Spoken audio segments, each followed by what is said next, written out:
Lula telefona para Macron e, depois de algum tempo significativo, finalmente Brasil e França concordam em alguma coisa, pelo menos na questão palestina.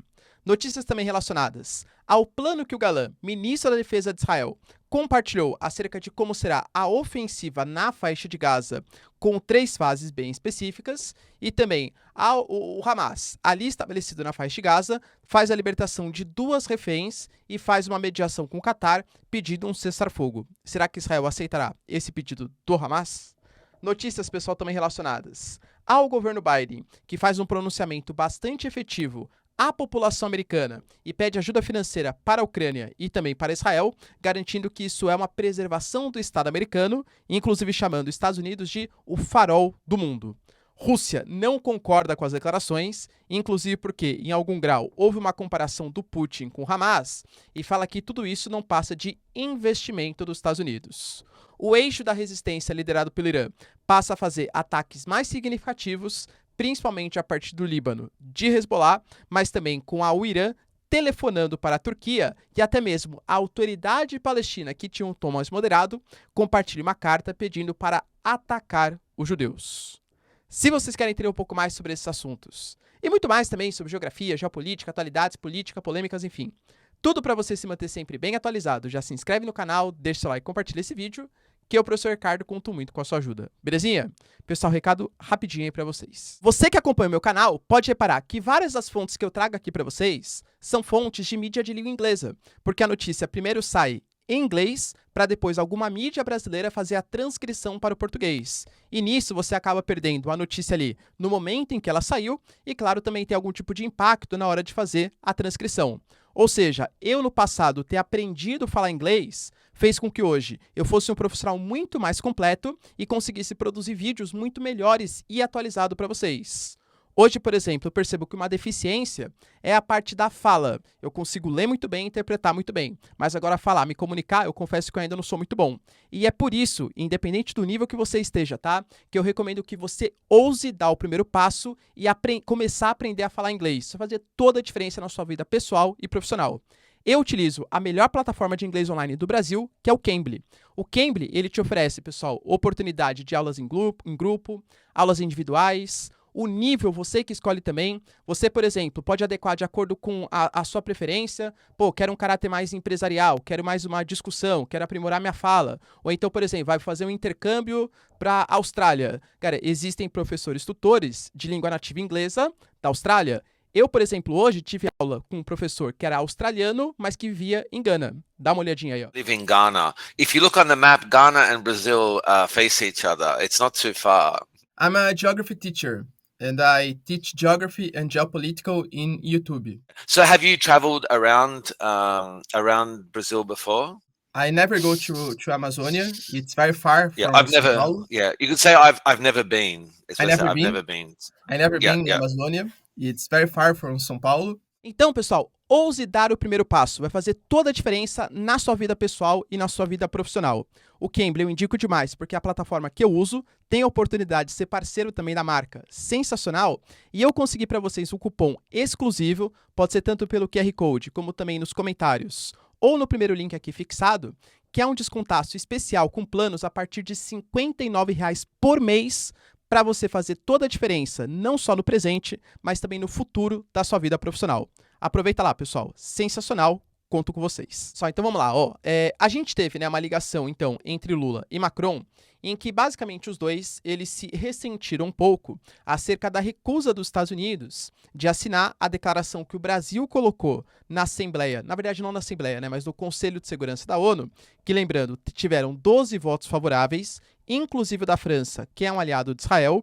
Reino Unido e Rússia se abstiveram da votação, ou seja, o Reino Unido, que também é um grande aliado de Israel, não vetou, e os Estados Unidos vetou porque, segundo os americanos, não havia uma menção ao direito de defesa de Israel contra os palestinos. Fato é, pessoal, que eu falei para vocês, né? Simbolicamente, isso conta muito. Na prática, se o Egito, se a Jordânia, se Israel não aceitarem ajuda humanitária ou a entrada ou a liberação da passagem de Rafah, como a gente vai discutir hoje, tá? Foi aceita? Não muda em nada, tá? Porque a ONU é uma aglomeração de países, mas vamos imaginar que Israel não aceite as deliberações da ONU, assim como já não aceitou em uma série de momentos, inclusive, por exemplo, na questão dos assentamentos judeus na Cisjordânia. O que acontece? Condenações, notas, mas de fato nada acontece mais importante, né? Mas, por outro lado, pessoal, com mediação dos Estados Unidos e alguns outros países, tanto Egito quanto Israel, eles concordaram com a entrada de ajuda humanitária para Gaza. Só que ajuda humanitária bem específica. Água, alimentos, um pouco de combustíveis e também medicamentos. Ou seja, questões básicas para não ferir ou, para não ser considerado um crime de guerra por parte de Israel. A própria Cruz Vermelha colocou que era ilegal o que Israel estava fazendo contra os palestinos na faixa de Gaza. E entendam que eu falo palestinos, não falo Hamas, são coisas bem diferentes, né? Na faixa de Gaza nós temos 2.300.000 pessoas. Isso é fato, tá?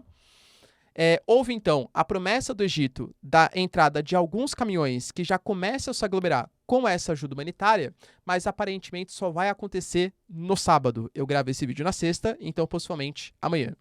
Além do telefonema, pessoal, concordando, com a postura brasileira e tal, houve também algumas conversas relacionadas à questão da Venezuela. Lembrando, pessoal, que a Venezuela está se abrindo de novo, supostamente, tá? Para a democracia, em troca do fim das sanções ao ouro, ao petróleo e ao gás venezuelano por parte dos Estados Unidos, que agora estão suspensos por 6 meses, e também discutiram sobre a questão da organização Tratado para a Cooperação Amazônica. Inclusive que na última reunião, o Macron ele tentou se convidar, mas os outros países não concordaram com a presença do Macron. Lembrando que o Macron teria direito, já que 1% da floresta amazônica pertence à Guiana Francesa, e a Guiana Francesa, querendo você ou não, pertence à França. Os outros países, com medo de uma postura não muito adequada do Macron acerca do funcionamento da floresta amazônica, não aceitaram o convite, mas agora o Macron também ele quis se posicionar, tá? Outro ponto, pessoal, importante que a gente teve está acerca da declaração do Gallant. Para quem não sabe, é o ministro da Defesa de Israel e que, inclusive, já fez algumas declarações complicadas, vamos colocar assim, acerca dos palestinos, e talvez não dos palestinos, tá? Mas principalmente, claro, do Hamas, tá? O Gallant, ele deixou bem claro, pessoal, a sua posição, alegando que, nesse momento, Israel vai fazer a incursão em Gaza. Ele já deixou bem claro. Ontem o Benjamin Netanyahu estava junto às tropas na fronteira com Gaza e falou que a incursão vai acontecer. A gente teve o ministro da Agricultura garantindo, por exemplo, que uma zona tampão vai ser criada. Ou seja, uma área que dentro da faixa de Gaza, pessoas da faixa de Gaza não poderão ocupar. Vai ser como se fosse uma espécie de zona de segurança antes de entrar em Israel. Até porque, lembrando, pessoal, bem próximo da fronteira Israel e Gaza, existem vários kibbutz. Às vezes, pessoal, a dezenas de quilômetros somente. Então, isso coloca bastante em risco essas cooperativas agrícolas, vamos colocar assim. O kibbutz é mais complexo que isso, mas vamos colocar como uma cooperativa agrícola. Outro ponto, pessoal, levantado por ele, é que ele já tem a ideia de como será o plano para a incursão em Gaza. E deixou bem claro que não vai ser uma coisa simples de fazer. Vai ser algo bastante complexo e demorado. E vai ser dividido exatamente em 3 fases. Vai ser a primeira fase com ataques aéreos e terrestres. A segunda fase, um combate nos bolsões do Hamas, que, aliás, segundo ele, vai ser a fase mais demorada de todas, porque se a gente for pensar, o Hamas, galera, ele comanda a faixa de Gaza desde 2007 e eles têm ali os seus túneis subterrâneos, estão em áreas de posições de civis, como hospitais, escolas, etc. Para você acabar com todo o Hamas, isso é bastante complicado. Lembrando que, pessoal, querendo ou não, o Hamas é um governo local. Não estou defendendo, acho péssimo, tá? Entenda o que eu tô falando, por favor. Mas é ele que dá, grande parte, ou consegue água, eletricidade e tal. O quê? Estão bombardeando o nosso governo? O Hamas, que sempre fala que os israelenses são culpados por tudo e tal, esses caras que estão acabando com as nossas propriedades, estão atacando as nossas ruas, estão matando civis, entende? Isso pode fazer com que haja uma comoção, até mesmo da sociedade civil, que não compactuava com os interesses do Hamas, em defender o Hamas. Então, você acabar com o Hamas, penso eu que vai ser uma coisa muito complicada. O Hamas não é só um governo, o seu braço armado e o seu braço político. O Hamas é uma ideia, inclusive que vem ganhando engajamento em outros setores. A gente vai conversar daqui a pouquinho que a própria autoridade palestina, ela compartilhou um trecho que também está na carta de fundação do Hamas, que pede ataque aos judeus, tá? Enfim, então pode ser uma fase mais complicada do que o Galán está esperando. E na terceira fase, essa ele não explicou muito bem, mas seria a fase da retirada das tropas e a criação de um novo regime de segurança para Israel, uma nova realidade para a segurança dos cidadãos israelenses. Dando a entender, pessoal, não especifico como, tá? Mas que depois desse momento de aniquilação do Hamas, fim do Hamas, a faixa de Gaza, perdão, vai ficar independente, Israel não precisará mais interferir naquelas posições, mas, em compensação, vai ser criada uma zona mais segura para Israel. Se a gente juntar as peças com a declaração do ministro da Agricultura que eu passei para vocês ontem, deve ser acerca da zona tampão. Vale lembrar, pessoal, que o Egito ele está extremamente preocupado, porque está alegando que o que Israel vem fazendo hoje com a evacuação do norte, coisa que o valha, é pedindo para que quando haja a passagem do corredor humanitário e tal, uma série de refugiados palestinos vão em direção ao Egito. General Al-Sisi já falou, isso não vai acontecer.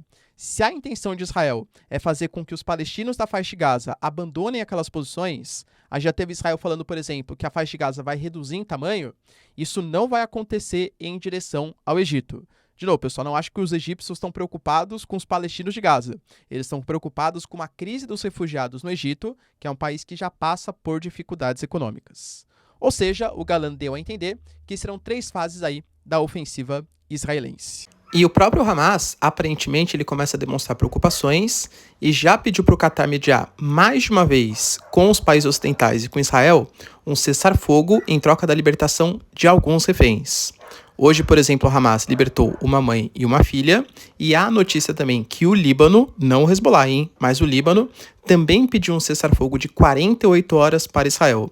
Ou seja, aparentemente, não sabe exatamente o porquê, mas o Hamas e os outros países ou organizações do chamado eixo da resistência não querem que Israel ataque nesse momento.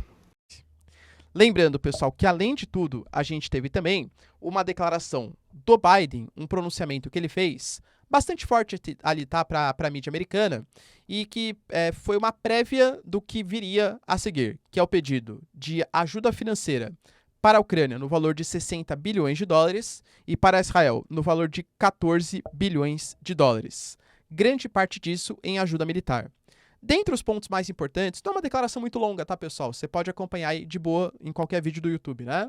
Mas, assim, os highlights, né, os melhores momentos, estão ligados às declarações que ele fez sobre a necessidade de garantir a vitória da Ucrânia e a vitória de Israel, porque isso não será uma vitória somente da Ucrânia e de Israel, mas vai ser uma vitória do Ocidente, uma vitória dos Estados Unidos e dos seus ideais. Ele falou em determinado trecho da entrevista que os Estados Unidos e o seu modelo democrático são o farol para a humanidade. E nesse momento, o farol da humanidade, que é os Estados Unidos, precisa iluminar, entre aspas, Israel e Ucrânia. E por isso a ajuda militar ela é muito benquista. Vejo eu, tá, pessoal? Sai da informação, entra aqui a análise. A gente discutiu no passado que os congressistas não estavam muito dispostos a fazer um financiamento para a Ucrânia. A Ucrânia estava com dificuldades para conseguir um pacote maior. O Biden conseguindo colocar meio que tudo no mesmo saco, né? Olha, a luta contra a Rússia, a luta contra o Hamas é a mesma coisa, é a luta do Ocidente. Eu acho que ele consegue engajamento para talvez aprovar um pacote maior para a Ucrânia, para que a Ucrânia consiga ter mais sucesso na sua contraofensiva, tá? Pelo menos é isso que dá a perceber. Ele não falou sobre isso, mas é isso que dá a perceber. Ele falou também, pessoal, a questão que Putin e Hamas, obviamente, têm as suas diferenças, mas que os dois têm como princípio a finalização da democracia, e é isso que os Estados Unidos não aceitará de jeito nenhum. A Rússia, vendo as declarações que foram feitas, a Maria Zakharova, que é uma das portas-vozes dali da Rússia, respondeu às declarações do Biden e deixou bem claro, tá? Que para os Estados Unidos, As guerras que acontecem, elas não são guerras de fato. Elas não são guerras por princípios, os americanos ajudando um ou outro lado. Elas são um investimento que gerará dividendo para as próximas gerações. Deixou bem claro, por exemplo, que os Estados Unidos, ele engana o mundo propagando valores que nunca defendeu e que, inclusive, os Estados Unidos se dá tão bem nessas guerras, enfim, né, gosta tanto de ajudar um lado ou outro, porque essas guerras nunca ocorrem em solo americano. E aí, se alguém perde vida, não é vida de pessoal que está vivendo nos Estados Unidos que vai ser perdido. Ou seja, sem problema para os Estados Unidos. Ou seja, a Rússia falou que os americanos tratam os conflitos internacionais, as proxy wars, como se fossem investimentos que gerarão dividendos no futuro. Sai aqui de novo a informação, né? Entra a análise. Meio óbvio isso, né? Ah, entendi, o professor é a favor da Rússia, ele é contra os Estados Unidos. Calma, galera, calma. Por quê? Porque isso não quer dizer que só porque os Estados Unidos faz isso, que a Rússia não faz. Por exemplo, hoje, a Rússia teve a capacidade de parabenizar a Carta da ONU, que fala da não violação da integridade territorial, do respeito dos princípios, né? A autodeterminação dos povos e coisa que vale. A Rússia teve essa coragem. Então, a hipocrisia reina no mundo da geopolítica. Mas, querendo ou não, pessoal, os Estados Unidos, então, alega que está lutando pela democracia contra, né, o regime do Hamas e o regime da Rússia, né? Apoiando a Arábia Saudita, apoiando a Turquia, tendo negócios com o Catar.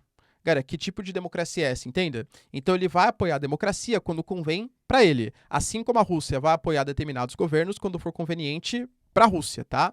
Geopolítica é o jogo dos interesses. Geopolítica é o mundo da hipocrisia. A Rússia não falou grande novidade. Talvez novidade seja a Rússia ter a capacidade de falar isso sem ficar vermelha, né? Porque faz coisas extremamente parecidas. Além disso, pessoal, a gente teve, né, esse crescimento do eixo da resistência, que eu falei para vocês no vídeo de ontem. O que é o eixo da resistência? É um autodenominado grupo liderado pelo Irã, e nesse contexto, o general Soleimani, que foi morto pelos Estados Unidos lá em 2020, bem pouco antes da pandemia, tá? Quando os Estados Unidos fez um ataque no Iraque, quando o general Soleimani estava em território do Iraque, ele tinha a capacidade de agregar alguns grupos que não estavam satisfeitos com o governo, principalmente xiitas, mas nem sempre xiitas. Vide, por exemplo, o Hamas, que faz parte desse grupo da resistência e não é uma organização xiita. Mas a gente pega membros do Paquistão, no Iraque, a Síria do Bashar al-Assad, o Líbano, por exemplo, com o Hezbollah, Hamas, Jihad Islâmica, os Houthis, por exemplo, no Iêmen e alguns outros pequenos grupos, tá, espalhados por outros países. O Irã chama isso de grupo da resistência e alega, ou eixo da resistência, e alega que todos esses países estão com, entre aspas, as suas miras apontadas em direção a Estados Unidos e Israel. E que se o regime sionista, que é como o Irã se refere a Israel, continuar fazendo essa ofensiva contra os palestinos, os ataques virão.